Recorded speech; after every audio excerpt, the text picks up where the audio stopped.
We're going to jump right into it here. Number 21, I see the Pittsburgh Penguins taking Bobby Brink of the Sioux City Musketeers in the USHL. At the beginning of the year, his name was kind of like, maybe it might be an early second round, late first round, maybe at the highest. Bobby Brink, in my opinion, is one of the most underrated players in the draft. If you look at his stats in the USHL, he only played 43 games and he had 35 goals and 68 points. He was a plus 23 as well. He got to play alongside the pretty good playmaker and Martin Pospisil, who was a Calgary Flames prospect. And if you actually look at the stats a bit more closely, he did play a lot less games than most of the players in this league, almost about 20 games less. And he did, other than a couple of the guys who are, on the NT DP team like Turcotte and Hughes, he was top in the league in points per games with 1.58. He's a really talented player, and if you play him alongside someone, like he could definitely go higher than this. I'm not saying he's dead set at 21. Honestly, I can see him going high as maybe 15 or something. But for now, 21 to Pittsburgh. Imagine him alongside someone like Crosby or Malkin. At number 22, I have the LA Kings with their second pick in the draft, taking Cam York from the national team in the US. Cam York is a very mobile, very smart defender. He put up, 63 points I think this season? Put up 65 points in 63 games as a defenseman, 14 goals and 51 assists. Really, really talented offensive two-way D-man. The only weakness I'd say with him is going to be his size and his strength. He doesn't play the most physical game, but he makes up for it with his great hockey sense and everything. Although, to see how he'll transition into the NHL game, I think he'll do just fine, but we'll have to wait and see. Either way, LA is in need of defensemen, and this would be a great pickup for them. At number 23, I have probably one of my biggest jumps in the draft, and that's going to be John Beecher, who's also on the USA national team. John Beecher is someone who is not, an offensive god like Jack Hughes or Alex Turcotte, which is why he was playing on the third line on this team as their center. He is a big kid, 6'3", 210 pounds. He could easily grow another inch or something and add a couple more pounds onto that too, but already such a complete frame. He had 43 points in 63 games. Remind you, he did not play with Caulfield, Hughes, Turcotte, Boldy. He didn't play with these guys. He played with Jude Caulfield. I forget who the other guy he played with, but he had 88 penalty minutes to go with that too, so he's not afraid to lay some shit. But either way, he's a really impressive, two-way center who could definitely be a presence on a team. And on a team like the New York Islanders, I think he's going to be a bit of a project. He might take 2 to 3 years to develop into an actual player, but he could be a destructive third-line center, if you want to call him that. Especially when Brock Nelson is going to be... I think Brock Nelson by that time was going to be a little bit out of it too. You'll start to see the decline in him, and then you'll start to see the increase in John Beecher, and he might even be able to become a second-line center, right behind Matt Barzal. In number 24, we have Samuel Poulin of the Sherbrooke Phoenix over in the QMJHL, going to the Nashville Predators. This guy is definitely... Samuel Poulin is a pretty strong left winger, coming in at 6'2" and nearly 210 pounds, and he is not afraid to be physical, but not in a dirty way too. He only brought up 46 penalty minutes this year, which is a decent amount, but it's nothing to be worried about. He's good at driving the net, and he's a pretty good skater for his size. Although the big cutoff of his game is going to be his acceleration and his first step. Apparently it is quote-unquote choppy, but it could easily be fixed, and if that can be fixed, he can definitely find himself being more of a top high-end prospect and could definitely have gone a lot higher in the draft. But either way, 29 goals and 47 assists on a pretty good team. He wore the A again also this year. Pretty good player, and I think we'll see a bit of him in the future. Next up at 25 overall, we got Vinny Heinola of Luco in the Liga.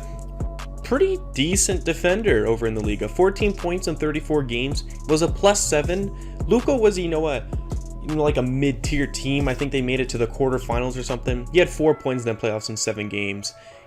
He's a pretty smart and pretty offensively gifted defenseman. Coming in at 5'11", 180 pounds. He's not the smallest in the world, but he's also not the most physical. Take it though, he is playing in a league where, physicality doesn't reign dominance, and that's not the exact style. So it's not quite sure how his game will translate over to the NHL. He will have to get a bit stronger, but he can definitely bring the talent. He's got the talent to play, but does he have the physicality? That is the big question with Ville Heinola. 26 overall, I see defenseman Lassie Thompson of the Kelowna Rockets going to the Calgary Flames. This is a bit of a funny prospect here because he's either going to go, I'd say mid-second round. He's a bit of a jumper for me.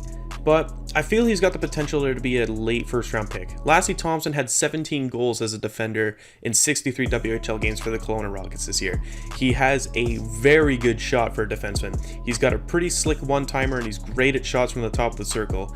He has passing abilities, but he's most likely going to be the shooter on the power play or something like that for whatever team he plays for. His talents sort of dry up when he starts to having to defend in his own end. His rush defense isn't too bad, but he gets kind of aggressive. You know, he might make the wrong pick, and he's pretty easy to pick apart in his own end. But either way, he's a great offensive defenseman, and I feel he has first-round potential. Up next at 27 overall, we have London Knights prospect Connor McMichael.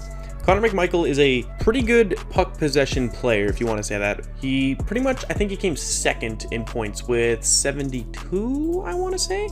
72 points in 67 games, 36 goals, and 36 assists apiece. He was a very good player in his own end too. He's got very good positioning in both ends and all three zones of the ice basically too. He's more shined upon for his offensive talents. He's got a quick release and he's got quick edges on his skates. He's a pretty good skater. And he's not the biggest guy in the world too, you know, he's only 5'11", 175 pounds. He might be 6 feet by now. But, you know, and he was not shy away to get into the corners. And if he adds a bit more mass, that could definitely be a lot more beneficial for the team he gets drafted to, which in this case, I have the Tampa Bay Lightning. And just adding to their, you know, their great pool of prospects that they already got, and they always have. But either way, Connor McMichael, 27th. And number 28, I have Carolina taking Patrick Pistola from Lecce in the Métis. Pistola was on loan to Lecce, and he got 26 points in 22 games, including 15 goals in that little stretch there. He also had a +10 and had 7 points in 8 games in the playoffs. He is a offensive talent, and honestly, if you watch Lego Rocks 99's video on him, I highly recommend it. Great video. It's probably one of the big influences on how I found him and how, you know, and why I have him so high. Pistola, and like he says in that video, Pistola is like a Pedersen in a way. I wouldn't say, you know, obviously he's not a center like Pedersen, but something like that. He's a winger, and his defense is definitely a work in progress. It's nowhere near where it should be at NHL level. It will take him a while to develop into an NHL player, but the shot is there.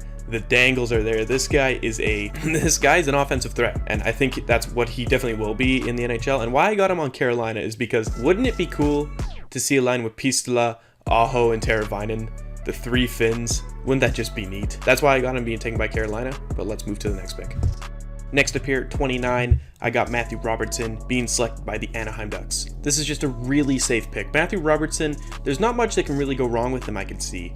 He's only going a bit lower because I think, you know, his ceiling isn't too high, but I don't think there's much risk being involved taking this pick. Matthew Robertson is a great two-way defenseman, a little bit more on the defensive end though. His positioning in his own end and his rush defense, he's got a great IQ of the defensive game. He knows how to play it well, and he's got a great transition too. He's a great passer.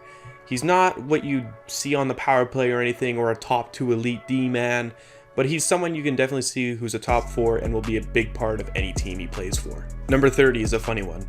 Remember how I said in my first video, the Buffalo Sabres need someone who's going to be physical, who can be a bit of an agitator. I may have not said that, but it's kind of what I was getting at. That's what Albin Greve is. This guy says he kind of said in a way he'd like to be someone like Brad Marchand. It's someone he can definitely be. He could take that character and be the agitator role on any team he really wants to, and a lot of people can end up hating this guy. But the thing is, he also has a wide set, you know, he's got a lot of skills too. He's got a pretty good shot from what I've heard. He's a decent skater. And of course, he's not afraid to get all gritty up in there. He can be someone like, you know, Antoine Roussel, or he can be a Brad Marchand. I don't think he's got that, but an Antoine Roussel, you know, Buffalo just needs a guy to take all the attention away from Eichel and all their other stars. Albin Greve can be that guy. All right, and this is the pick that'll either go to Buffalo or Boston. I know I just realized on the Albin Greve one there that could also go to Boston. Please, I don't think he'll go to Boston. I don't want him to. If then, I think Albin Greve should go 31st to Buffalo. But either way, Igor Fasanayev is the guy I would see being going at 31 overall to the Boston Bruins if that's the team that lands there. Igor Fasanayev is a big boy, playing for the team that Andrei Svechnikov actually played for in his draft minus 1 year, the Muskegon team. He's a big guy, you know, he's a decent skater for his size. He doesn't have poor hands, and he plays a really good power game, by the way. He plays an incredible power game. really like 6'4", something like that, big guy. But he doesn't have a great defensive game for the size and stature you'd want to be, just like a lot of Russians. I'm not trying to pick at people here, but that's going to be his flaws, his defensive game. Either way, he's still a great player who could probably end up being a top 6 or a top 9 forward if his career pans out properly. Either way, that was the end of my entire first round mock draft there, guys. There are a couple more players I would, that could squeeze in there, honestly, that I didn't have in there. Philip Tomasino, Alex Vlasic, Nils Hoglander, Brett Leeson, Kolyachonok. There's a bunch of players I can just name off right now. This is going to be a great draft, though, guys, and there's so many good prospects, and I can't wait to go see probably even a couple of these guys who might sneak into the second round when I go to Vancouver to watch the draft. But anyways, guys, I hope you enjoyed this little journey through this 3-part series of the mock draft. I'm probably going to be doing it next year. If you want me to do even like a really quick, not in-depth like this one, I can do one maybe for next year, just a little run through one there or something like that. Give me more video ideas though down below. I read all of your comments. I love them all, good or bad. I find them hilarious sometimes. I love seeing the the growth we've been going through a little bit in the past bit here. It's really warming my heart. It really makes me want to make more videos. But other than that, guys, thank you guys so much for watching. I hope to see you guys in the next video. Bye bye.